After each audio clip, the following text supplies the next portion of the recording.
Za prikaz tega načina kuhanja bomo potrebovali naslednje sestavine.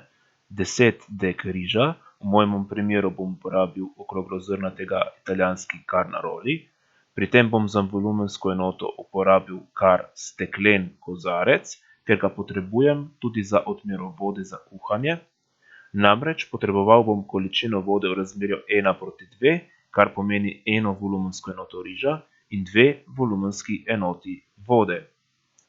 Potreboval bom tudi ščepec soli in malo olja, na katerem bom najprej prepražil riž, zaradi česar bo riž bolj intenzivnega okusa. Kuhal bom v teflonski posodi, kozici, ki je priročna, saj se hrana v njej ne sprime in posledično tudi ne zažge.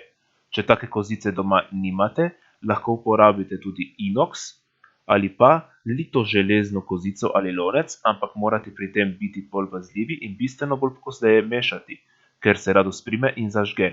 Če se zažge, bo imela hrana grenak priokus, grdo bo izgledala in še zdrava ni.